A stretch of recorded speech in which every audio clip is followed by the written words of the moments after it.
بسم الله الرحمن الرحيم وإذ أخذنا ميثاقكم ورفعنا فوقكم الطور خذوا ما آتيناكم بقوة واذكروا ما فيه لعلكم تتقون۔ اب دیکھیے اللہ تعالیٰ نے ارشاد فرمایا وَإِذْ أَخَذْنَا مِيثَاقَكُمْ وَرَفَعْنَا فَوْقَكُمُ الطُّورَ، اور جب کیا کیا تمہارے آباء و اجداد نے، ہم نے ان سے بڑا پختہ عہد لے لیا تھا، پکا عہد لے لیا تھا۔ کیا عہد لے لیا تھا؟ کہ تورات میں جو کچھ چیزیں ہیں تم اس کو مانو گے، اس کو قبول کرو گے۔ یہ ہے توثیق، واثق، عہد، میثاق۔ بہت سے وعدے اللہ نے لیے، لیکن یہاں پر مراد جو چیز تورات میں تھی اس پر تم عمل کرو گے۔ وَرَفَعْنَا فَوْقَكُمُ الطُّورَ، اور ہم نے تم پر پہاڑ کو لا کھڑا کیا۔ درمیان کی بات پھر رہ گئی کہ ہم نے تمہارے آباء و اجداد سے پکا وعدہ لے لیا تھا کہ تورات پر عمل کرو گے، لیکن انہوں نے تورات کو نہیں مانا۔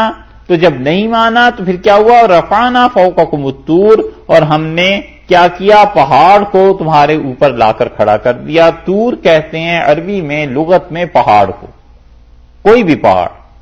لیکن یہاں مراد یہ ہے کہ یہ جو جزیرہ نما سینا کی جو پہاڑ ہے نا، ان میں سے کوئی ایک چوٹی،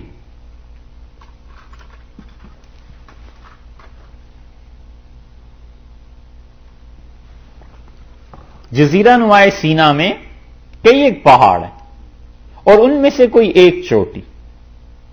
اس کی تشریح اور تفصیل دیکھنی ہو تو جو بائبل کے مقامات، جو تاریخی چیزیں اس پہ لکھ رہے ہیں کہ کون سی تھی، یہ وہاں مل جائے گی۔ لیکن جزیرہ سینا میں کوئی ایک پہاڑ کی چوٹی اللہ نے ان کے سروں کے اوپر لا کے معلق کر دی کہ تم مانتے ہو یا نہیں مانتے۔ اور ارشاد فرمایا خذو، پکڑو، عمل کرو، ما آتیناکم، جو کچھ ہم نے تمہیں دیا ہے، بقوتن، پوری مضبوطی کے ساتھ۔ یہ طور کے بعد جو لفظ آیا یہاں پہ خذو، ان دونوں کے درمیان ایک بات اور آ گئی کہ ورفعنا فوقکم الطور، اور ہم نے تم پر پہاڑ کو لا کر کھڑا کیا۔ قلنا، ہم نے کہا کہ خذو ما آتیناکم بقوتن، پوری طاقت سے، مضبوطی سے اور دل سے عمل پیرا ہو اس چیز پر جو ہم نے تمہیں عطا کی ہے۔ اس پہ اشکال یہ پیدا ہوتا ہے کہ جبرن دین پر عمل کرانا یہ کیا بات ہوئی کہ اللہ تعالیٰ نے جبر کیا نا، پہاڑ لا کر اوپر کھڑا کر دیا کہ مانتے ہو یا نہیں مانتے، عمل کرتے ہو یا نہیں کرتے۔ تو کیا کسی انسان کو دین پر عمل کرنے کے لیے جبر کرنا جائز ہے؟ کیا کسی انسان کو دین پر عمل کرنے کے لیے جبر کرنا جائز ہے؟ یہ سوال یہاں پیدا ہوتا ہے۔ اور مفسرین نے کہا اس کے دو درجے ہیں۔ ایک درجہ تو ہے قبول کرنے کا، اور یہاں وہ ہے ہی نہیں تذکرہ، کیونکہ اللہ تعالیٰ نے فرمایا کہ اخذنا میثاقکم، ہم نے پکا عہد و پیمان لے لیا تھا، تو اس کا مطلب ہے وہ اس وقت اپنے طور پہ مسلمان ہو گئے تھے۔ مسلمان ایک ہم ہی تھوڑے ہیں، اس پہ عیسیٰ علیہ السلام کے اور باقی انبیاء علیہ السلام کو ماننے والے اپنے اپنے دور کے مسلمان ہی تھے نا۔ تو انہوں نے اس وقت دین کو قبول کر لیا تھا، اس لیے وہ تو بالکل بات ختم ہو گئی کہ دین کی قبولیت پر جبر وہ نہیں، کوئی بھی کسی پہ نہیں کر سکتا، حتیٰ کہ اسلامی حکومت ہو اور اس کی رعایا ہو یہودی اور عیسائی، جبر نہیں کیا جا سکتا کہ تم اسلام کو قبول کرو، یہ نہیں ہو سکتا۔ اور اسی لیے آگے آپ پڑھیں گے انشاءاللہ، وہاں اللہ تعالیٰ نے فرمایا لا اکراہ فی الدین، اور دین کے معاملے میں کوئی جبر نہیں، یعنی اس کی قبولیت پہ، قبول کرانے میں نہیں کوئی قبول کرتا، اس کی اپنی مرضی۔ آپ صرف ترغیب دے سکتے ہیں، کہہ سکتے ہیں کہ اس دین کو مان لو، باقی کچھ نہیں۔ حضرت عمر رضی اللہ عنہ نے اپنے غلام سے کہا، اسبق غالباً اس کا نام تھا، اور اس سے حضرت عمر رضی اللہ عنہ نے کہا کہ تمہیں اللہ نے بڑی صلاحیتیں دی ہیں، اور اگر تم مسلمان ہو جاؤ تو تو میں حکومت کے کاموں میں بھی جو مسلمانوں کی بعض خفیہ کام ہیں ان میں بھی تم سے مدد لیا کروں۔ ابن کثیر رحمۃ اللہ علیہ نے تفسیر میں 3 پارے کے بالکل آغاز میں اس روایت کو لکھا ہے۔ تو اس نے انکار کر دیا، اس سے کہا امیر المومنین نہیں ہوں گا۔ تو حضرت عمر رضی اللہ عنہ نے کوئی برا نہیں منایا، اور بلکہ یہی آیت پڑھی، انہوں نے کہا لا اکراہ فی الدین، دین کو قبول کرنے میں کوئی جبر نہیں۔ البتہ جب دین کو قبول کر لے تو پھر اس پر عمل نہ کرے، اس معاملے میں حکومت جبر کر سکتی کہ تم نے جس دین کو قبول کیا ہے اب اس کے مطابق زندگی گزارو، وگرنہ یہ دین کھیل تماشا بن جائے گا۔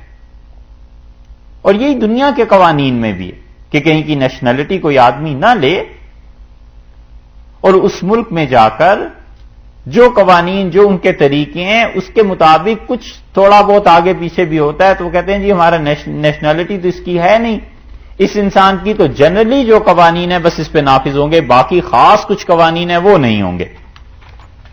مثلا ہم اسے آرمی میں نہیں لے جا سکتے کہیں بھی، ہم اس کو مجبور نہیں کر سکتے کہ ہماری خاطر جا کر لڑے کہیں، لیکن جب وہ سٹیزن شپ اس کی اختیار کر لیتا ہے تو پھر تو حکومت کہتی ہے کہ تم نے سوچ سمجھ کے کام کیا ہوتا نا، یا وہ پیدا وہیں ہوتا ہے اور اس کا پاسپورٹ یہ چیزیں بن جاتی ہیں تو پھر وہ ان کا اپنا سٹیزن ہے، جب سٹیزن ہے تو اس پہ ساری وہ چیزیں لاگو ہو جائیں گی جو کہ ہوا کرتی ہیں۔ اسی طرح اسلام کو قبول کوئی کر لے اور پھر کہے کہ میں اب اس کے احکامات پہ عمل نہیں کرتا تو اس پہ جبر کرنا جائز ہے، درست۔ اور اسی کی انتہا یہ ہے کہ حکومت اپنے معاشرے میں اسلام کو نافذ کرے گی، لوگوں کو مجبور کرے گی کہ وہ اللہ کے دین پہ عمل کریں، ان کی اصلاح کے لیے جس طرح دنیا میں ان کی فلاح و بہبود کے لیے حکومتیں قانون بناتی ہیں، اسی طرح ان کی آخرت درست کرنے کے لیے بھی حکومت جبر کرے گی۔ اور اس کا کم سے کم درجہ یہ ہے کہ انسان اپنی نجی زندگی میں اپنے گھر میں مناسب حد تک یہ بات کر سکتا ہے جس سے گھر کا ماحول یہ چیزیں خراب نہ ہو، جیسے بچوں کو تعلیم دینا، تربیت دینا کہ ضرور تم نماز پڑھو، یہ اگرچہ بہت چھوٹے درجے کی چیز ہے لیکن یہ کہ ساری چیزیں اسی ضمن میں آتی ہیں کہ وہ دین کو نافذ کرنا ہے، وہی چیز یہاں ہے۔ پہلے یہ مسلمان ہو گئے تھے، اللہ نے فرمایا خذوا ما آتیناکم بقوۃ، اور ہم نے پہاڑ لا کر کھڑا کر دیا اور ہم نے کہا اس پہ عمل کرتے ہو یا نہیں؟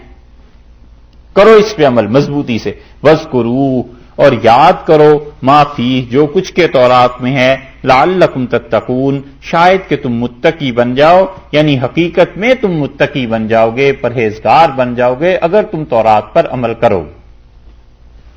وَاذْكُرُوا سے بعض مفسرین اس طرف گئے ہیں کہ وہ کہتے ہیں یاد کرو، تو یاد کرنا تورات کا، یعنی وہ کہتے ہیں تورات کا حفظ بھی اس میں شامل ہے کہ انہیں اپنے اس دور میں حکم ہوا ہوگا کہ تم تورات کو بھی زبانی یاد کرو یا اس کے ذریعے اللہ کو یاد کرو۔ بعض حضرات نے اس سے مراد دی ہے، نصفی رحمت اللہ علیہ نے انہی آیات میں ایک جگہ یہ لکھا ہے۔